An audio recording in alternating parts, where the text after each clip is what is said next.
नमस्कार, मैं हूं किरण। आप देख रहे हैं प्राइम टीवी। स्वागत है आपका 4 बजे की 4 बड़ी खबरों में। और पहली और सबसे बड़ी अहम खबर बिहार की राजनीति से। 2024 की शुरुआत के साथ ही लालू परिवार को एक के बाद एक झटका लग रहा है। 28 जनवरी को लालू फैमिली बिहार की सत्ता से बेदखल हो गई, तो वहीं अब land for job scam case की जांच कर रही ईडी ने लालू परिवार पर शिकंजा कसना भी शुरू कर दिया है। बीते दिन लालू यादव से ईडी ने करीब 10 घंटे तक पूछताछ की, तो अब तेजस्वी यादव का नंबर है। बिहार के पूर्व डिप्टी सीएम बन चुके तेजस्वी यादव ईडी दफ्तर पहुंचे।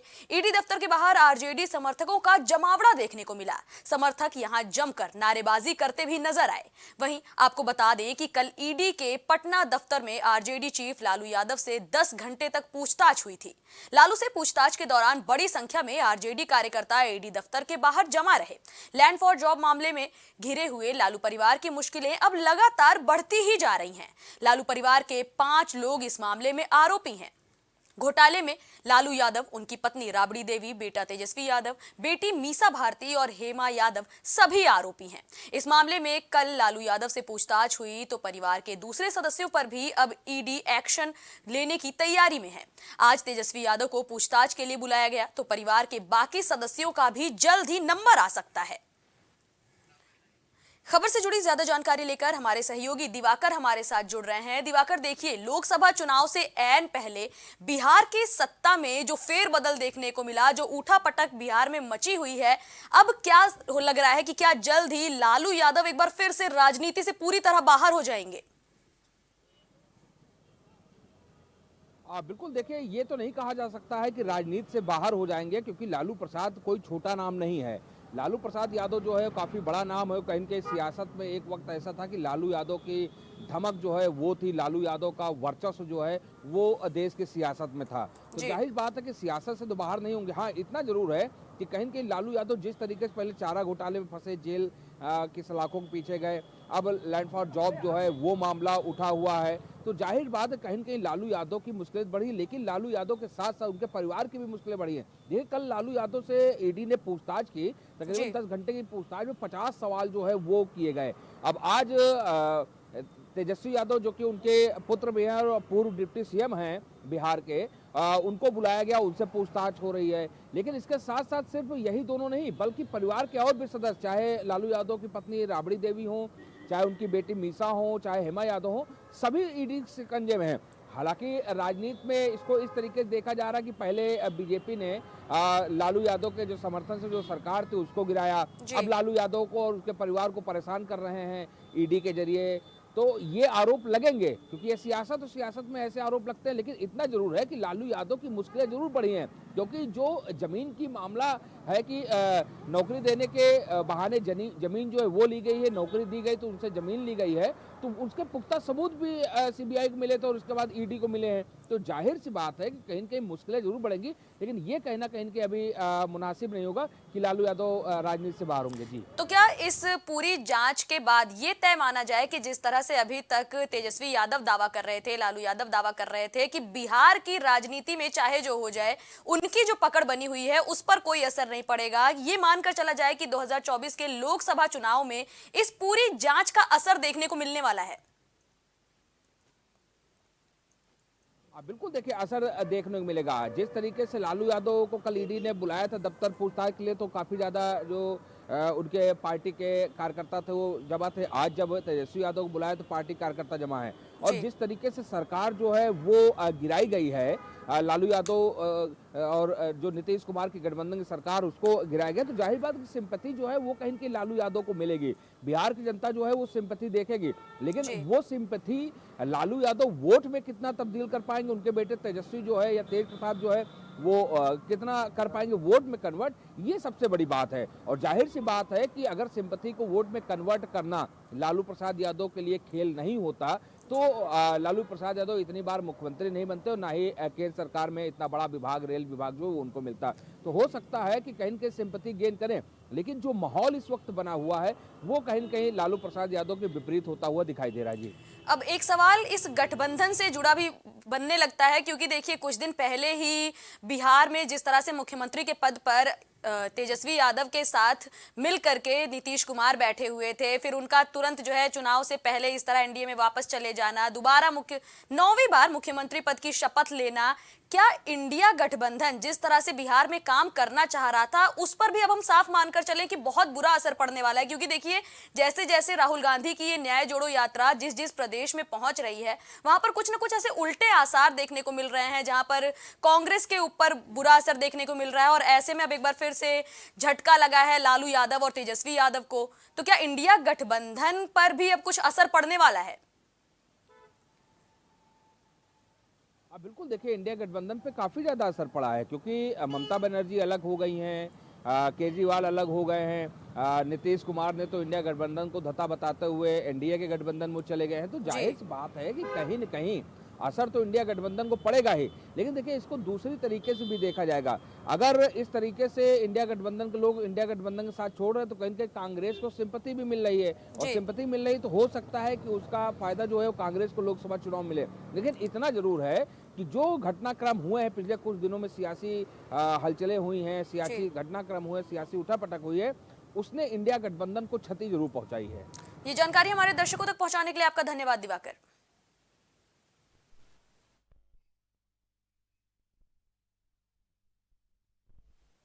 विपक्षी दलों के बनाए गए गठबंधन इंडिया का अस्तित्व अब अधर में लटका हुआ नजर आ रहा है। ममता बनर्जी ने कांग्रेस के चलते इंडिया गठबंधन से सारे रिश्ते नाते तोड़ लिए हैं, तो वहीं कांग्रेस को कसूरवार बताकर बिहार में नीतीश कुमार ने भी लालू यादव के पांव तले जमीन खींच ली। अब अरविंद केजरीवाल ने भी अलग राह अपनाने का ऐलान कर दिया है। पंजाब और हरियाणा में कांग्रेस की सारी उम्मीदों पर पानी फिरता नजर आ रहा है। इंडिया गठबंधन अपने स्वरूप में आते ही धीरे धीरे अब खत्म होने लगा है। यह गठबंधन तब बिखर रहा है जब राहुल गांधी भारत जोड़ो यात्रा के दूसरे फेज भारत जोड़ो न्याय यात्रा पर हैं। राहुल अभी पूर्वोत्तर भारत से निकलकर पश्चिम बंगाल के रास्ते बिहार पहुंचे हैं, लेकिन राहुल की ये यात्रा जैसे जैसे आगे बढ़ रही है, वैसे वैसे उनके सहयोगी दल उनसे किनारा करते देखे जा रहे हैं। मालूम हो कि राहुल की ये यात्रा जिस दिन पश्चिम बंगाल में एंट्री करने वाली थी, ठीक उससे एक दिन पहले ममता बनर्जी ने इंडिया गठबंधन से खुद को अलग करने का ऐलान कर दिया। वहीं अब जब वो बिहार में है, तो वहां पर भी सहयोगी उनकी यात्रा से खुद को दूर करते नजर आ रहे हैं। ये तमाम सवाल हैं जो इंडिया गठबंधन पर भी अब सवाल करने लगे हैं। खबर से जुड़ी ज्यादा जानकारी लेकर हमारे सहयोगी दिवाकर एक बार फिर से हमारे साथ जुड़ रहे हैं। दिवाकर, देखिए, अभी हम इंडिया गठबंधन की ही बात कर रहे थे और एक बार फिर से ये सवाल उठने लगा है कि जैसे जैसे राहुल गांधी जिस प्रदेश में जा रहे हैं, चाहे जब वो पश्चिम बंगाल में पहुंचे उस वक्त ममता बनर्जी ने जिस तरह से इस गठबंधन से किनारा किया, फिर दोबारा जब वो बिहार पहुंचने वाले थे तो नीतीश कुमार ने ही बिल्कुल किनारा कर लिया। क्या राहुल गांधी की इस न्याय जोड़ो यात्रा का कोई असर ही नहीं पड़ रहा है? देखिए, राहुल गांधी की जो न्याय यात्रा है, उसका जो दूसरा पार्ट है सामाजिक न्याय यात्रा का, तो उसका असर सियासी दलों पे नहीं पड़ेगा, उसका असर जो है वो जनता पे पड़ेगा।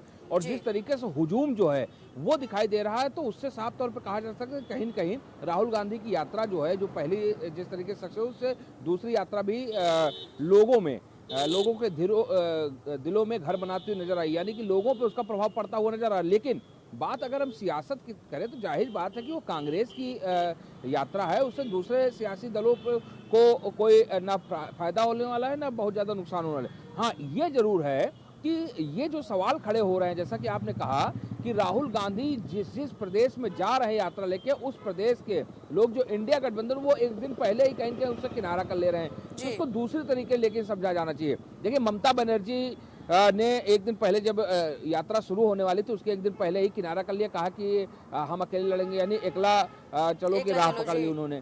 तो उसके पीछे की ये भी वजह हो सकती है कि वो चाह रही हो कि राहुल गांधी की न्याय यात्रा में उनको भी कहीं न कहीं दिया जाए, जगह दी जाए, और कहीं न कहीं वो भी इसका प्रॉफिट उठा सके, वो भी सियासी तौर पे जो प्रॉफिट वो कहीं के उठा सके। और यही केजरीवाल भी चाह रहे थे, यही भगवंत मान भी चाह रहे थे, यही नीतीश कुमार भी चाह रहे थे। लेकिन कांग्रेस की सीधे स्ट्रेटजी थी कि राहुल गांधी की ये न्याय यात्रा है, तो जाहिर बात सिर्फ राहुल गांधी ही मंच पे रहेंगे, राहुल गांधी ही फोकस्ड रहेंगे। और यही वजह रही कि धीरे धीरे इंडिया गठबंधन टूटने के कगार पे आया। बिहार में ही इंटर करते, उसके एक दिन पहले बिहार में सरकार गिर जाती, इंडिया गठबंधन के जो सहयोगी हैं टूट हो जाती उनमें। ये कहा जा रहा है कि हरियाणा पंजाब में भी कहीं न कहीं ऐसा होने वाला है, क्योंकि जो अरविंद केजरीवाल हैं, आम आदमी पार्टी के संयोजक हैं, संरक्षक, उन्होंने साफ तौर पे कह दिया कि हम भी चुनाव अकेले लड़ेंगे। तो ये सारी चीजें, लेकिन इसके पीछे का अगर पर्दे पीछे का खेल समझा जाए तो यही खेल है कि किसी भी दूसरे जो सहयोगी दल हैं उनको कांग्रेस के रणनीतिकारों ने, कांग्रेस ने और राहुल गांधी ने वो मंच नहीं दिया जो न्याय यात्रा के दौरान उनको मिलना चाहिए था। वो एक्सपोजर चाह रहे थे, वो चाह रहे थे जनता के बीच वो भी रहें इस न्याय यात्रा के। तो हो सकता है कि ये वजह बनी हो कि इतने ज्यादा टूट जो है होती हुई नजर आ रही। जी देखिए, जिस तरह से इन तीनों राज्यों से राहुल गांधी की न्याय जोड़ो यात्रा पहुंचने से पहले जिस तरह से किनारा किया गया, चाहे वो पश्चिम बंगाल हो, चाहे वो बिहार हो, चाहे अब अरविंद केजरीवाल की बात हो जो हरियाणा और पंजाब में इस तरह से अकेले चुनाव लड़ने की बात कर रहे हैं, तो क्या ये मानकर चला जाए कि जहां पर भी राहुल गांधी को अब सपोर्ट नहीं मिल रहा है, क्योंकि ये ऐसे राज्य हैं जहां पर इन्हीं पार्टीज की सरकारें हैं, तो क्या इन पार्टीज के किनारा करने पर जनता के ऊपर भी बड़ा असर पड़ेगा कि जब हमारे प्रदेश में जो सरकार चल रही है, जब वही इस यात्रा का साथ नहीं दे रही है, जब वही इस पार्टी का, बड़ी पार्टी का साथ नहीं दे रही है, तो क्या जनता भी अब दूरी बना लेगी क्या? देखिए किरण, लोकसभा और विधानसभा दोनों चुनाव की स्ट्रेटजी अलग होती है और जनता के दिमाग में भी दोनों चुनाव की जो स्ट्रेटजी चलती है जनता के दिमाग में वो भी अलग होती है। जी जो राज्य का चुनाव होता है, यानी कि चाहे आप ममता बनर्जी की पार्टी की बात कर लें, टीएमसी की, आम आदमी पार्टी की बात कर लें, आप बिहार में बात कर लें या पंजाब में बात कर लें, हरियाणा में बात कर लें, यहाँ पे जो प्रादेशिक पार्टियां हैं उनकी सरकार है। और जब भी प्रदेश का चुनाव होता है तो आम जनता जो है वो ये सोचती है कि ये हमारे प्रदेश पार्टी, इसको जिताएं और कहीं कहीं भला होगा। लेकिन जब सेंट्रल की बात होती है, केंद्र के चुनाव की बात होती है, तो जाहिर बात है कि जनता भूल जाती है कि ये हमारे प्रदेश की पार्टी है, ये क्षेत्रीय पार्टी, इसको उसमें सीधे सीधे दो ही चीज दिखाई देती हैं, बीजेपी और कांग्रेस। और ऐसे में कांग्रेस का साथ छोड़ना कहीं न कहीं इन दलों के लिए भी नुकसानदेह जरूर साबित होगा, क्योंकि अगर टीएमसी जो है वो अकेले चुनाव लड़ेगी तो आप देखेगा कि सांसदीय चुनाव में अगर वो अकेले लड़ रही हो, कांग्रेस के साथ नहीं है, तो वोटों का बंटवारा होगा और उसका नुकसान दोनों को होगा और फायदा बीजेपी उठाएगी। ऐसा ही आप दिल्ली में भी होगा, ऐसा ही अब बिहार में भी होगा और ऐसा ही पंजाब हरियाणा में भी होगा। तो ये कोई कारण नहीं है कि कांग्रेस को उतना सपोर्ट आम जनता को नहीं मिल रहा है। भीड़ को अगर देखा जाए तो वो ये कहा जा सकता है सपोर्ट मिल रहा है, लेकिन हाँ, चुनाव को लेके अलग होना तो ये अपनी अपनी उनकी रणनीति है। लेकिन इतना जरूर है कि फायदा जो है वो दोनों को नहीं होने वाला। इस टूट का फायदा एनडीए जो है वो बखूबी उठा सकता है। जी जी बिल्कुल, ये जानकारी हमारे दर्शकों तक पहुंचाने के लिए आपका धन्यवाद दिवाकर।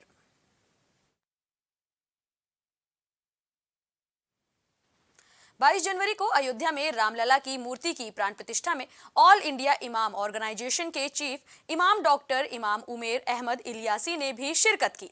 प्राण प्रतिष्ठा समारोह में शामिल होने के बाद से ही डॉक्टर इमाम उमेर अहमद इलियासी कट्टरपंथियों के निशाने पर बने हुए हैं।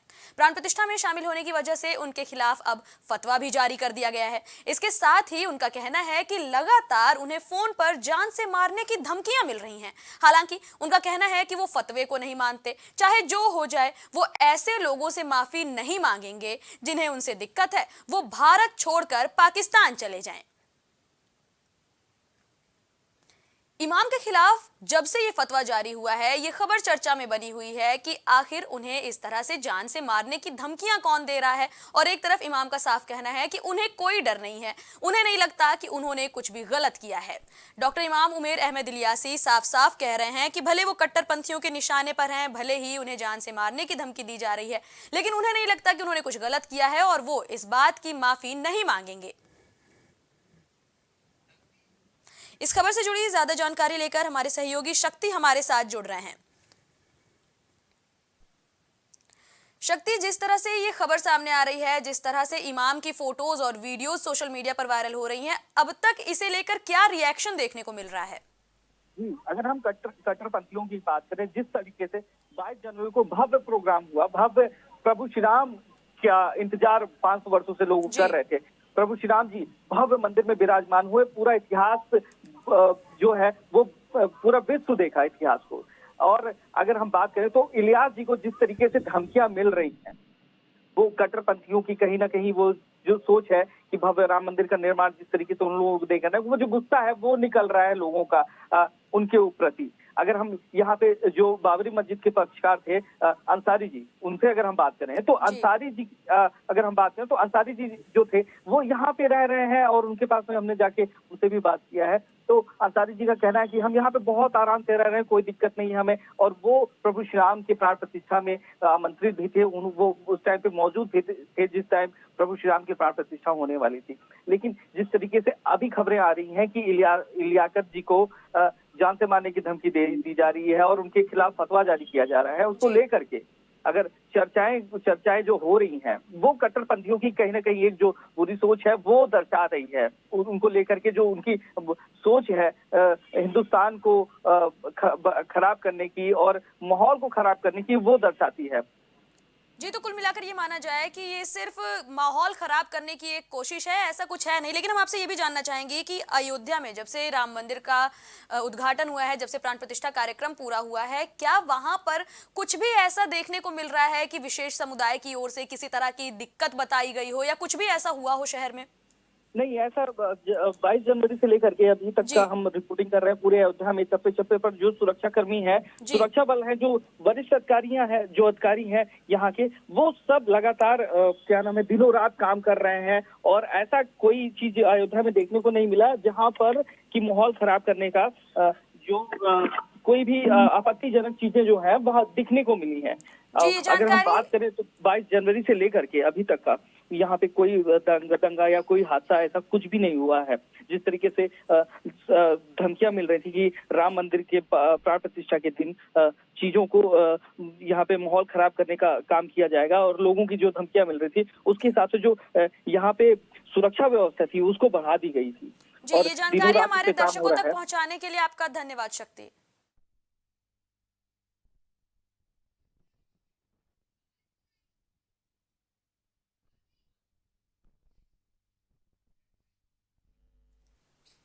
समाजवादी पार्टी कार्यालय के बाहर होर्डिंग लगाने वाले नेता आशुतोष सिंह को पार्टी से निष्कासित कर दिया गया है। आपको बता दें कि आशुतोष सिंह ने सपा कार्यालय के बाहर एक होर्डिंग लगवाई। होर्डिंग के लगते ही चर्चा में काफी ज्यादा बातें आ गईं। दरअसल उस होर्डिंग में सपा नेता ने नीतीश कुमार और ओपी राजभर पर निशाना साधते हुए उन्हें पलटू राम कह दिया। ऐसा करने पर पार्टी ने अपने ही नेता के खिलाफ ये बड़ी कार्रवाई कर दी। लेकिन अब सवाल ये उठता है कि आखिर सपा ने अपने ही नेता के खिलाफ इतना बड़ा एक्शन क्यों ले लिया? क्या इसके पीछे कोई बहुत बड़ा राज है? इन्हीं तमाम सवालों के साथ हम चाहेंगे कि हमारे सहयोगी गौरव हमारे साथ जुड़ रहे हैं। गौरव, हम आपसे जानना चाहेंगे कि सपा ने एक होर्डिंग लगने के बाद इतना बड़ा एक्शन ले लिया कि सीधे एक नेता को पार्टी से ही निष्कासित कर दिया गया, तो अब इस मामले से जुड़ी क्या अपडेट सामने आ रही है? देखिए किरण, यहाँ पर होर्डिंग लगाना केवल मामला नहीं है। यहाँ पर हमने इसके पहले भी देखा तमाम तरह के होर्डिंग लगाए गए थे जिसमें अखिलेश यादव को प्रधानमंत्री बनाने की बात भी कही जा रही थी।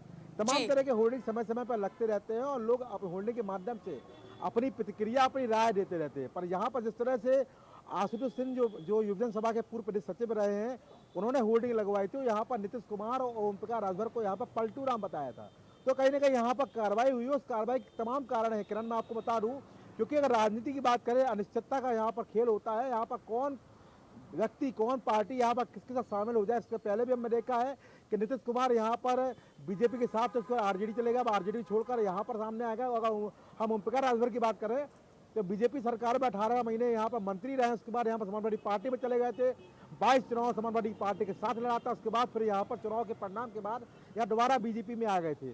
तो यहाँ पर अनिश्चितता होती है राजनीति में, और अनिश्चितता के दौरान आप किसी नेता को कटाक्ष करेंगे तो इसका खामियाजा भी भुगतना पड़ता है, नुकसान भी कहीं ना कहीं होता है। और दूसरी अगर बात करें तो अखिलेश यादव की बात करें तो अखिलेश यादव जानते हैं, क्योंकि जब INDA गठबंधन की बात चल रही थी तो हमेशा से उनका रुख यहाँ पर नीतीश कुमार के प्रति हमेशा से बेहतर रहा है, सकारात्मक रहा है। और साथ ही साथ महत्वपूर्ण ये भी हमने देखा है कि इस दौरान भी जब यहाँ पर नीतीश कुमार ने यहाँ पर बीजेपी के साथ आए, NDA के साथ आए, तो यहाँ पर भी अखिलेश यादव उनका जो रवैया था वो यहाँ पर जो रवैया था वो नरम था। तो कहीं देखा जाता है कि जब INDA गठबंधन की बात चल रही थी तो नीतीश कुमार ही उनको यहाँ पर INDA गठबंधन में लेकर आए थे। उनके साथ यहाँ पर लगातार चर्चाओं का दौर जारी था। और नीतीश कुमार निश्चित रूप से बड़े नेता है, यहाँ पर उनकी कद को यहाँ पर कोई छोटा नहीं करना चाहता। और खासतौर पर अगर हम बात करें बिरादरी की बात करें तो नीतीश कुमार यहाँ पर कुर्मी बिरादरी से आते हैं उसका अगर वोट परसेंट उत्तर प्रदेश की बात करें तो लगभग 6% है। और बीजेपी का तमाम ऐसे नेता हैं जो कि वोट बैंक से आते हैं, वोट वर्ग से आते हैं। तो अखिलेश यादव का ये भी सोचना है कि वो इस तरह के होर्डिंग के माध्यम से ऐसा ना हो कि जो कुर्मी बिरादरी है वो यहाँ पर समाजवादी पार्टी नाराज हो जाए और जो 6% वोट वर्ग है उसका यहाँ पर वोट हमको ना मिले। गौरव जी, एक सवाल ये भी उठता है कि देखिए, पार्टी से निष्कासित करना एक बहुत बड़ा फैसला है कि किसी नेता को पार्टी से सीधे निकाल दिया जाए। कुछ दिनों के लिए उन्हें हो सकता है सस्पेंड किया जा सकता था या फिर उनकी जो भी कार्यशैली है उस पर रोक लगाई जा सकती थी, लेकिन पार्टी से सीधे निष्कासित करना पार्टी के लिए भी एक बड़ा और अहम फैसला है। तो क्या इससे पहले भी आशुतोष सिंह किसी बैनर, पोस्टर या फिर किसी भी मामले में चर्चा में रह चुके हैं क्या? देखिए, आशुतोष की अगर बात करें तो बहुत बड़ी चर्चा में नहीं रहे, पर हमने इसके पहले भी देखा तमाम तरह के बैनर उनके द्वारा लगाए गए थे। पर सबसे बड़ी बात किरण यहाँ पर ये है कि यहाँ पर निष्कासन भी होता है, निष्कासन में वापसी भी होती है। हमने पहले भी देखा, बीजेपी की भी यहाँ पर निकाय चुनाव के दौरान तमाम नेताओं को निष्कासित किया था। 35 से ज्यादा नेता ऐसे लखनऊ के थे जिनको निष्कासित किया गया था, जो पार्टी के विरोध में चुनाव लड़ रहे थे। उसके बाद जैसे ही यहाँ पर चुनाव खत्म होता है उसके बाद उनको शामिल कर लिया गया है, क्योंकि यहाँ पर लोकसभा चुनाव बड़ा चुनाव है और यहाँ किसी चुनाव को लेकर भी कोई कसर नहीं छोड़ती है, तो निष्कासन चलता रहे। पर जहाँ पर जिस तरह से हम देख रहे हैं कि यहाँ पर तुरंत निष्कासन किया है होर्डिंग की बात, तो कहीं ना कहीं बताता है कि अखिलेश यादव किसी बोर्ड वर्ग को नाराज करने की यहाँ पर गलती नहीं करना चाहते। और खासतौर पर जो नीतीश कुमार है, बड़े नेता है, और दूसरी बार ओम प्रकाश राजभर को लेकर जिस तमाम तरह की चर्चा चलती रहती है उसको लेकर भी, क्योंकि यहाँ पर राजनीति में अनिश्चितता होती है और अनिश्चितता में किसी को भी हम यहाँ पर दुश्मनी नहीं मान सकते हैं। कौन किसके साथ होगा ये आने वाला समय बताता रहता है, यहाँ पर किसी के साथ यहाँ बुराई नहीं लेनी चाहिए। ये जानकारी हमारे दर्शकों तक पहुंचाने के लिए आपका धन्यवाद गौरव।